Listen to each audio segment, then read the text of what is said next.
आखाती देशामधील युद्धाचा भारतातल्या मोबाईल मार्केटवरही मोठा परिणाम झालाय। भारतातील स्मार्टफोन बाजाराला सुमारे 25,000 कोटींचा फटका बसण्याची शक्यता आहे। जागतिक पातळीवर स्मार्टफोन उत्पादनासाठी लागणारे अनेक महत्त्वाचे घटक चीन, तैवान, दक्षिण कोरिया आणि मध्य पूर्वेतील काही भागांमधून येतात। आखाती युद्धामुळे निर्यात ठप्प झाल्यानं शेतीमालाच्या दरात घसरण झाली। शेवगा, कलिंगड, खरबूज यासह द्राक्ष आणि डाळिंबाच्या किमती कमी झाल्यानं शेतकऱ्यांचं मोठं आर्थिक नुकसान होत आहे। बाजार समित्यांमध्ये भाजीपाला आणि फळांची आवक वाढली आहे, त्यामुळे दर घसरले।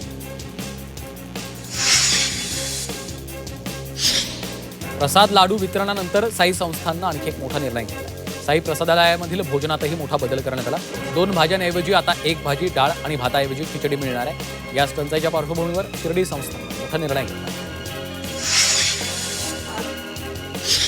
सोलापूर शहर आणि जिल्ह्यात गेल्या काही दिवसांपासून घरगुती गॅस सिलेंडरचा तुटवडा निर्माण झाल्याच्या तक्रारी समोर येत आहेत। अनेक भागात गॅस सिलेंडर वेळेवर उपलब्ध होत नाही, त्यामुळे नागरिकांना मोठ्या अडचणींचा सामना करावा लागतो। या पार्श्वभूमीवर खासदार प्रणिती शिंदे यांनी या प्रश्नाची दखल घेत प्रशासनाला तातडीने उपाययोजना करण्याच्या सूचना दिल्या।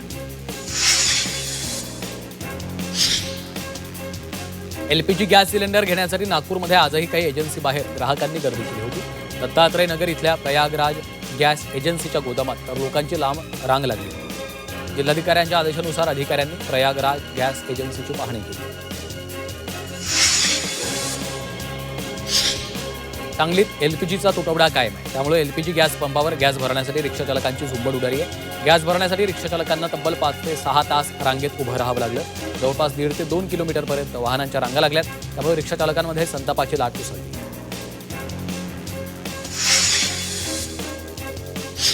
नांदेडमध्येही गॅससाठी काही ठिकाणी नागरिकांच्या रांगा लागत आहेत। बुकिंग करूनही सिलेंडर मिळत नसल्यामुळे नागरिक त्रस्त झालेत। बुकिंग होऊन सुद्धा ओटीपी मिळत नसल्यामुळे अडचणी निर्माण होत आहेत। दरम्यान नांदेड जिल्ह्याला होणाऱ्या गॅस पुरवठ्यावर कुठलाही परिणाम झाला नाही।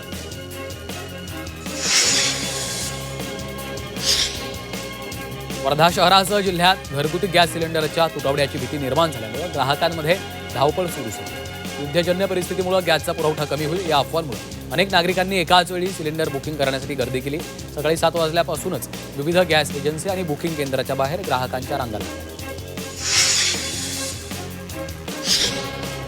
छत्रपती संभाजीनगरात शालेय पोषण आहार, वसतिगृह, आश्रमशाळा, रुग्णालयांना गॅस पुरवठा अविरत ठेवा असे निर्देश विभागीय आयुक्तांनी दिले। हे वितरण सुरळीत सुरू राहावं याबाबत पुरवठा विभागानं देखरेख ठेवावी असेही निर्देश दिले। अहिल्यानगरातील भाजप शहराध्यक्ष अनिल मोहिते यांच्या नेतृत्वाखाली शिष्टमंडळानं जिल्हाधिकारी पंकज आशे यांची भेट घेतली। व्यावसायिक गॅस सिलेंडर बंद असल्यानं विद्यार्थ्यांची वसतिगृह आणि एमआयडीसी क्षेत्रातला गॅस पुरवठा विस्कळीत झालाय। त्यामुळे विद्यार्थ्यांचे वसतिगृह आणि एमआयडीसी कंपन्यांना प्राधान्यानं गॅस पुरवठा करण्याची मागणी भाजपनं केली। ग्राहकांची सेवा थांबू नये या उद्देशानं काही व्यावसायिकांनी पर्याय म्हणून चुलीवर स्वयंपाक करायला सुरुवात केली। चुलीवर स्वयंपाक करणं कष्टदायक आणि वेळखाऊ असलं तरीही अनेक वर्षांपासून या भोजनालयांवर अवलंबून असलेल्या ग्राहकांची गैरसोय होऊ नये म्हणून हॉटेल मालकांनी हा मार्ग स्वीकारला। आखाती देशांच्या युद्धामुळे घरगुती गॅस सिलेंडरचा तुटवडा निर्माण झाला, त्यामुळे नागरिक गॅसऐवजी कोळशाच्या शेगड्यांकडे वळू लागले। अचानक मागणी वाढल्यानं कोळशाच्या दरातही 5 ते 10 रुपयांनी वाढ झाली। अचानक कोळशाची मागणी वाढल्यामुळे भविष्यात कोळशाचा देखील तुटवडा निर्माण होण्याची शक्यता आहे। सातारा जिल्हा महिला काँग्रेस कमिटीच्या वतीनं कराड तहसीलदार कचेरीसमोर आंदोलन करण्यात आलं। देशात सर्वत्र गॅस दरवाढ आणि गॅस टंचाईचा प्रश्न निर्माण झाला। या परिस्थितीला सरकार जबाबदार आहे असा आरोप केला। सांगली महापालिका आयुक्तांविरोधात मनसेनं आंदोलन केलंय। महापालिका कार्यालयासमोर मनसेच्या कार्यकर्त्यांनी जोरदार निदर्शनं करत शहरात करण्यात आलेल्या अतिक्रमणविरोधी कारवाईचा निषेध नोंदवला। गोरगरिबांच्या अतिक्रमणांवर कारवाई केली, मग धनदांडग्यांच्या अतिक्रमणावर कारवाई का नाही असा सवाल केला आहे। बीड जिल्ह्यातील गेवराई माजलगाव रस्त्यावर टायर जाळून आंदोलन करण्यात आलं। गडकोट विकास महामंडळ स्थापन करण्याच्या मागणीसाठी आंदोलन करण्यात आलं। हिंगोलीच्या सेनगाव तहसील कार्यालयासमोर प्रशासनाविरोधात नागरिकांनी आमरण उपोषण सुरू केलंय। विविध मागण्यांसाठी उपोषण सुरू करण्यात आलं। या उपोषणाचा आजचा 3रा दिवस असून उपोषणाकडे प्रशासनाचं दुर्लक्ष होते असा आरोप उपोषणकर्त्यांनी केला। हिंगोलीच्या पळसगाव परिसरात सुरू असलेल्या जुगार अड्ड्यावर स्थानिक गुन्हे शाखेच्या पथकानं कारवाई केली। यात 9 लाखांचा मुद्देमाल जप्त केला असून 8 जणांना पोलिसांनी ताब्यात घेतलं। अहिल्यानगरच्या शेवगावात राज्य उत्पादन शुल्क विभागाकडून मंजूर करण्यात आलेल्या मद्य विक्री दुकानाविरोधात शिवसेनेनं आक्रमक भूमिका घेतली.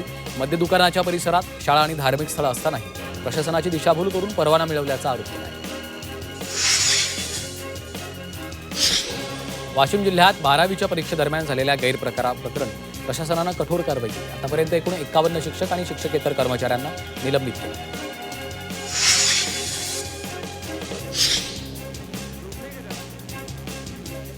संभाजीनगरात गॅसचा अतिरिक्त साठा करणाऱ्यांवर कारवाई करण्यात आली आहे. गॅसची साठेबाजी करणाऱ्यांवर गुन्हे दाखल करण्यात आले असून मान्यता देखील रद्द केली जाणार आहे. तर शहरात पोलीस बंदोबस्तात गॅस वितरण केलं जातं.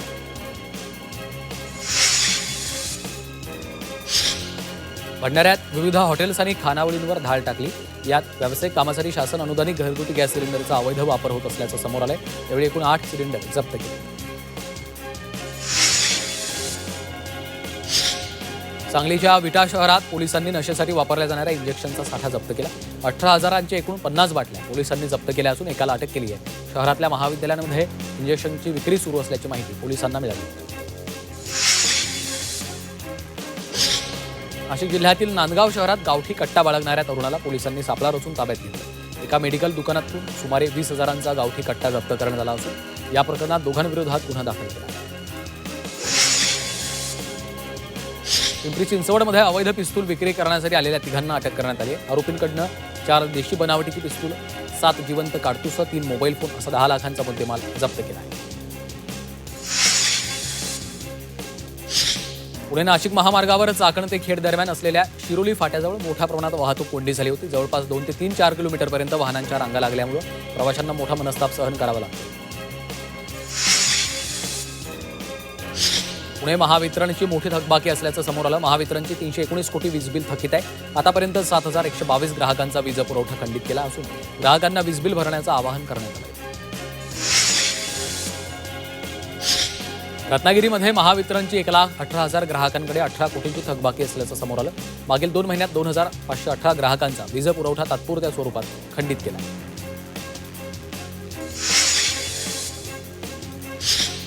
वाशिम जिल्ह्यातील जलसाठा झपाट्यानं कमी होतो. सध्या केवळ 32% पाणीसाठा शिल्लक आहे. त्यामुळे उन्हाळ्याच्या सुरुवातीला जिल्ह्यात पाणी टंचाईची शक्यता निर्माण झाली. त्यामुळे उन्हाळ्यात पाण्याचं नियोजन करणं प्रशासनाच्या समोर मोठं आव्हान असणार आहे.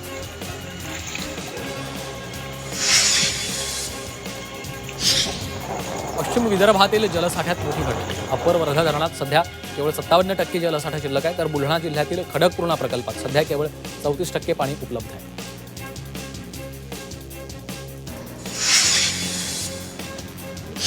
मावळ तालुक्याची तहान भागवणाऱ्या पवना धरणात केवळ 53% इतकाच पाणीसाठा शिल्लक राहिलाय.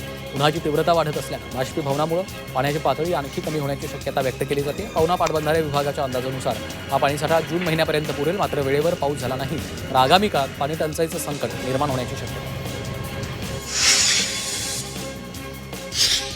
वाशिमच्या मालेगावातील राजुरा रिधोरा मार्गावरील भेंदाडी नदीवरील पूल जीर्ण झाला. पुलाला अनेक ठिकाणी तडे गेले असून मोठे खड्डे पडले.